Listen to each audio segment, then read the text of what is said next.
Deep night. Somewhere in the middle of the unforgiving North Atlantic Ocean, a cargo ship, a colossal structure of steel as long as a city block, is navigating through absolute darkness. Suddenly, a massive wall of black water rises from the abyss. It strikes the vessel, rocking it slowly, then violently, pushing it into a terrifying 20-degree, then 30-degree roll. The steel hull tilts to such an extreme angle that the deck itself transforms into an impossibly steep hill. Beyond the cold metal bulkheads, the wind howls like a wounded beast. Thousands of tons of freezing salt water crash over the bow with a deafening roar, sending violent tremors through every inch of the ship's massive frame. Just a few feet away from this raging, murderous ocean, inside a dark, impossibly cramped cabin, lies a man. He is not frantically gripping the handrails. He is not praying for his life. He is fast asleep. His body presses heavily against the mattress of his narrow bunk. His arms and legs are spread out wide, firmly wedged against the sides of the bed. With every violent roll of the ship, every gravity-defying tilt, his body merely sways. He doesn't even open his eyes. Everything around him in this tiny room is completely immobilized. The heavy desk chair is bolted directly to the steel deck. The plates and cups are locked away. In just a couple of hours, this man will wake up, put on his gear, walk up to the bridge, and guide this gargantuan vessel through the absolute worst of the storm. When you see this, a profound question naturally arises. How is this even possible? When we picture a sailor in a storm, our minds instantly conjure up the image of a rugged hero. We imagine a captain gripping the ship's wheel with white knuckles, his eyes burning with adrenaline and fear, battling the elements in a desperate fight for survival. But the reality of life on the open ocean is far more complex and, frankly, far more fascinating. Because while one part of the crew is desperately fighting to keep the ship afloat, the other half must do something that seems completely unnatural. They must sleep.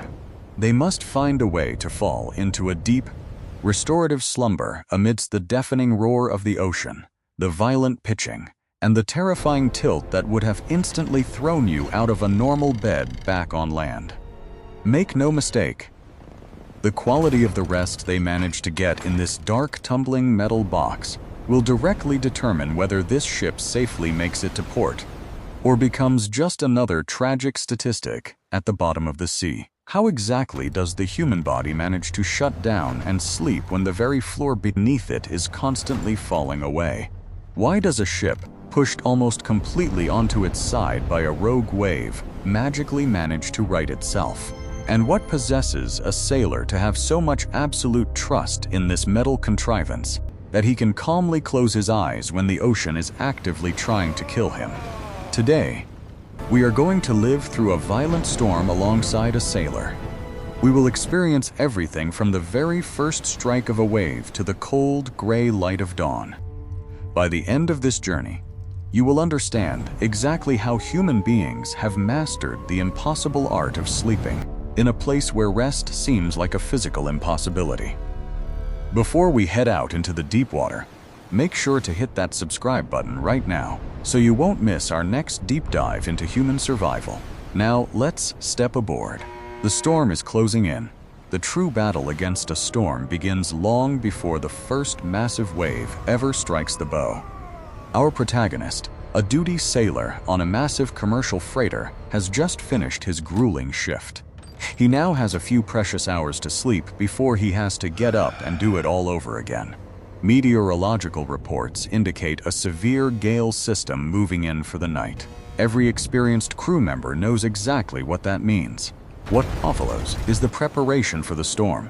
It is a period of quiet, methodical, almost mundane work, yet beneath this highly rehearsed routine lies an incredibly thick layer of psychological tension. The crew members walk the narrow corridors in silence, systematically securing absolutely every single object that has the potential to become airborne. Down in the ship's galley, heavy stainless steel pots are locked into their specific recesses. The massive industrial stove is fitted with fiddles, sturdy metal frameworks, designed to hold boiling pots of soup firmly in place, even when the ship takes a sudden violent lurch. Inside the personal cabins, the preparation is even more meticulous. Wardrobe doors are slammed shut and locked with heavy-duty physical latches. Anything that isn't bolted down is intentionally laid flat on the ground and lashed to structural pillars. Why is this obsessive level of tidying up so absolutely critical? Because in a severe maritime storm, a simple everyday object transforms into a deadly projectile. When a ship violently rolls 30 degrees in a split second, a heavy suitcase sliding off a top shelf doesn't just fall. It flies across the cabin with enough kinetic energy to shatter a man's collarbone. The sailor who is about to go to sleep needs the absolute certainty that nothing is going to launch out of the darkness and crush his skull while he is unconscious. He steps into his cabin and carefully inspects his bunk. He pulls up the sideboards and raises the retaining barriers, known as a leeboard.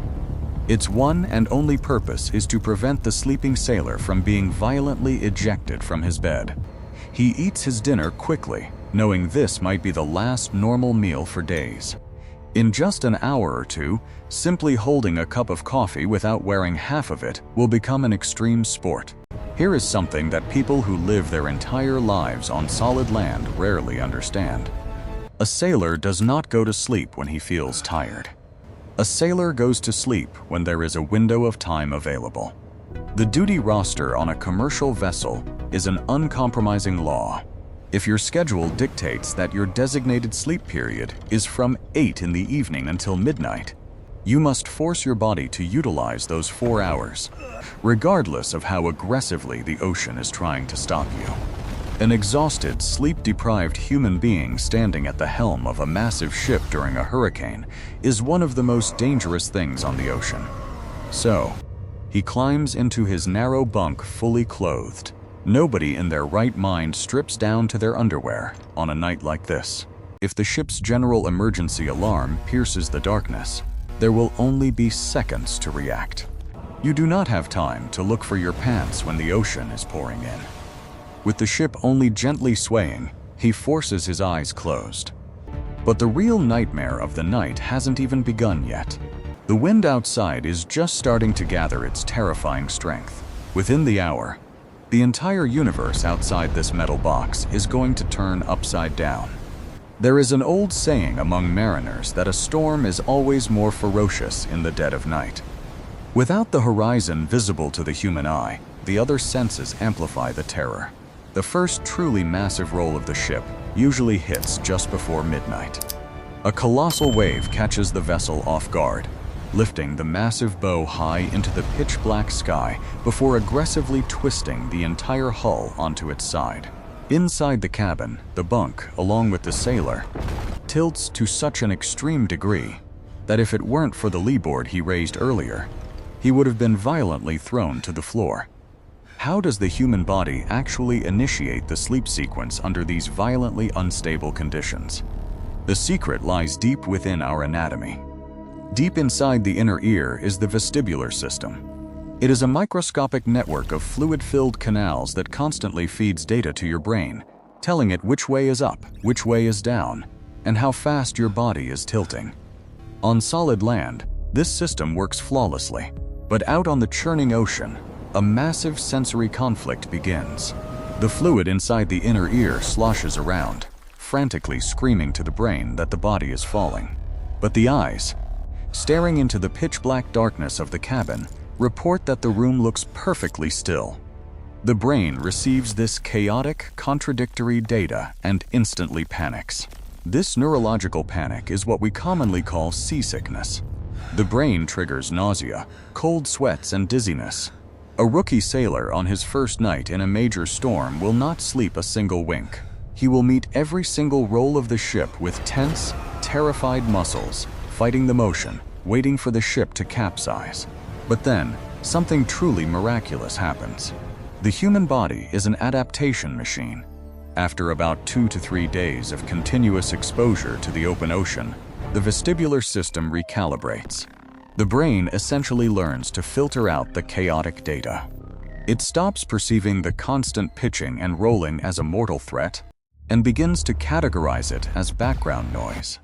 Sailors refer to this biological milestone as getting your sea legs. What caused paralyzing terror just 48 hours ago suddenly becomes a rhythmic, hypnotic background motion that a sailor can actually fall asleep to. But neurological adaptation is only half the battle. The other half is purely physical. It's all about the posture. An experienced mariner never fights the roll of the ship. He surrenders to it. He positions himself with his head pointing either directly toward the bow or the stern. This ensures that the primary rolling motion of the ship rocks him from head to toe, rather than violently rolling him side to side. Once in bed, he spreads his arms and legs wide, pressing his hands and feet firmly against the structural bulkheads of the bunk. In this star-shaped position, the body is completely locked in. With every massive tilt of the vessel, the sailor doesn't slide. He simply sways with the architecture of the ship. This is exactly why bunks on ships are intentionally designed to be narrow and claustrophobic. A narrow bunk holds the human body tightly, cocooning it like a protective nest. There is another brilliant trick every veteran knows. The kinetic energy of a ship's motion is always most extreme at the very front and the very back. However, if you move closer to the center of the vessel, near the middle of its structural axis, the physical amplitude of the movement is drastically reduced. Because of this, the most senior and experienced crew members always try to claim the cabins located in the dead center of the ship. Yet, despite the biological adaptation, the perfect posture, and the ideal cabin location, there remains one dark, inescapable problem. Even the most hardened sailor will be violently ripped from his slumber time and time again throughout a stormy night. The ocean is chaotic. When a massive wave slams into the steel hull with the explosive force of dynamite, the shockwave travels through the metal and jolts the brain awake. The sleep they get is brutally fragmented. It is shattered into tiny pieces, preventing the body from ever fully entering the deepest, most restorative stages of sleep. There is a silent killer on the ocean. It accumulates quietly inside the human mind, which is exactly what makes it so incredibly insidious. Imagine enduring this for 5 consecutive days. Every single night you are jolted awake 30 or 40 times. The deep sleep phases, where your cognitive functions reset, are utterly destroyed. The sailor pulls himself out of his bunk with a head that feels like it's filled with wet sand. His reflexes are sluggish, and in this heavily compromised state, this man assumes absolute command over a vessel carrying thousands of tons of cargo and the lives of every single soul on board. A sleep-deprived brain is a master of self-deception. An exhausted person genuinely believes they are in complete control, entirely unaware that their reaction times have doubled.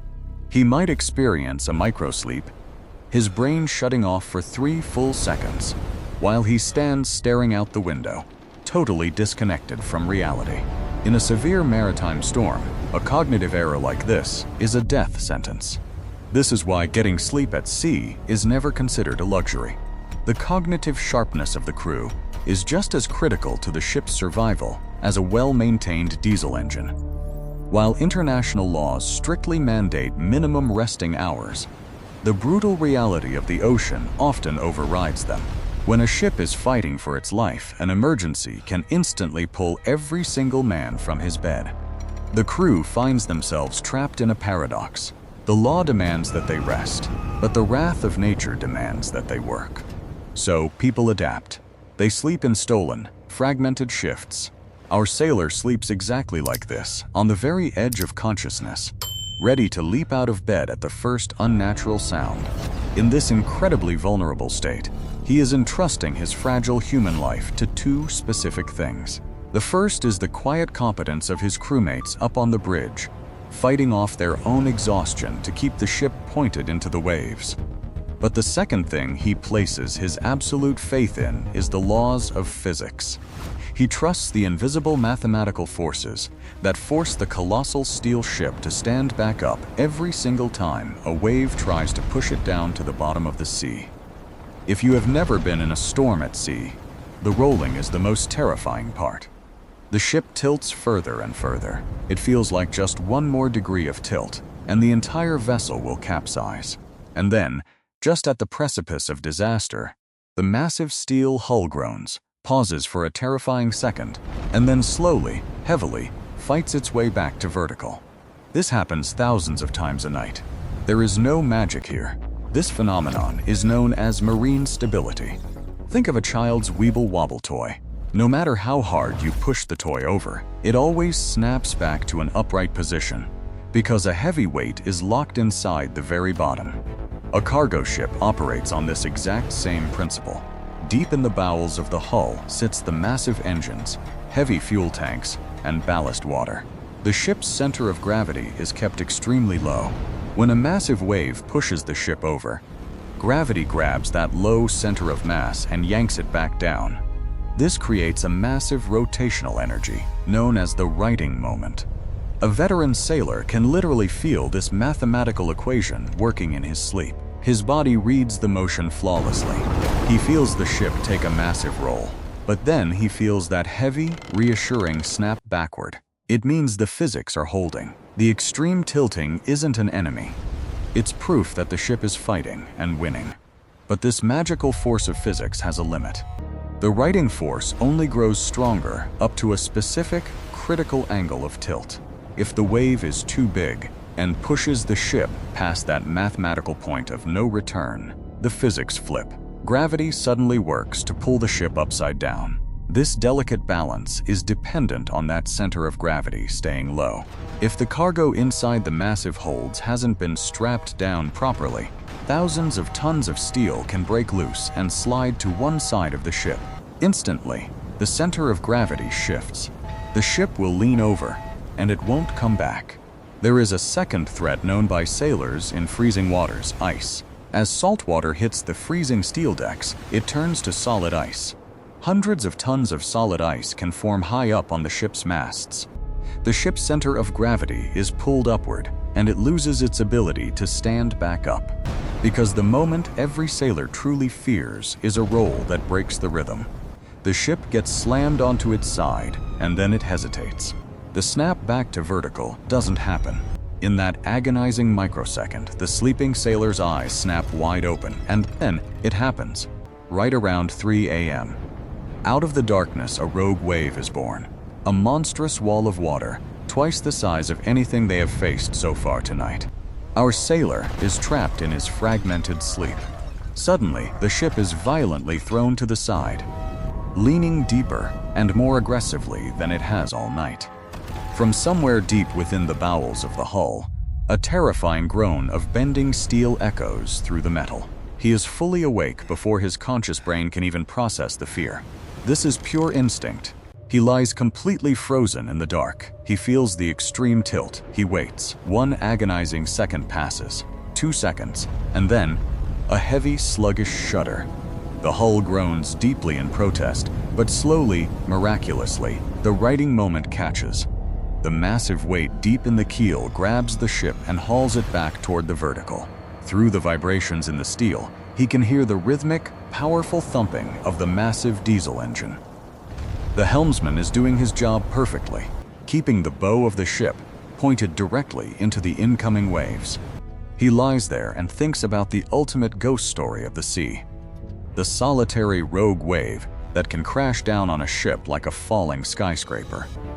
He knows his brothers up on the bridge are holding the line, and that single comforting thought begins to calm his racing heart. He does not get out of bed. The instinct of a normal human being would be to jump up and panic. But the veteran sailor knows that unless the general alarm bell starts screaming, the absolute best thing he can do is stay in his bunk and conserve his energy. Panicking now will only burn the precious adrenaline his brain is going to desperately need when it is his turn to stand on that bridge. He presses his back firmly into the mattress. He closes his eyes and forces his breathing to slow down. Slowly, to the heavy, violent rhythm of the ocean, he slips back down into that bizarre twilight sleep. The ship continues its brutal dance with the ocean. The man inside trusts his life to the steel, and he sleeps. A few hours later, the deafening howl of the wind begins to soften. The chaotic waves organize themselves into long, rolling swells. The malicious energy of the night is gone. And here, something happens that surprises anyone who hasn't lived through it. The exact moment the brain registers that the ocean has calmed down, an overwhelming wave of exhaustion crashes down on him. His limbs feel like solid lead. The true, deep exhaustion of a sailor doesn't hit during the storm. It hits the morning after, when the fight is finally over. Our hero opens his eyes. A faint, slate-gray light is filtering through the tiny porthole. The ship is alive. He is alive. Soon, he will climb out of his narrow bunk, put on his heavy gear, and relieve the exhausted men who kept this massive beast alive while he slept. A sailor does not sleep during a violent storm because he is fearless. He sleeps because his incredible human brain has rewired itself to accept the chaos. He sleeps because his narrow bunk holds him safe. He sleeps because he has absolute faith in the exhausted men standing watch above him. And most importantly, he sleeps because he trusts the invisible laws of physics that grab a falling ship and pull it back up to the sky, time and time again. Sleeping on the open ocean is the mastery of trust. So, the next time you lay down in your warm, incredibly still bed on land, take a second to think about this. Somewhere out in the freezing, roaring blackness of the ocean, human beings are wedged into tiny, dark bunks.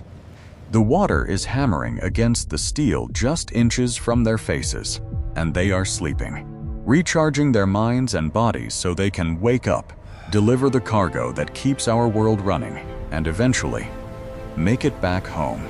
If this deep dive into the psychology and survival of the high seas captivated you, hit that like button and make sure to subscribe to the channel. Let me know down in the comments below what your personal trick is for staying calm in a high-stress situation. Until next time, stay safe and stay curious.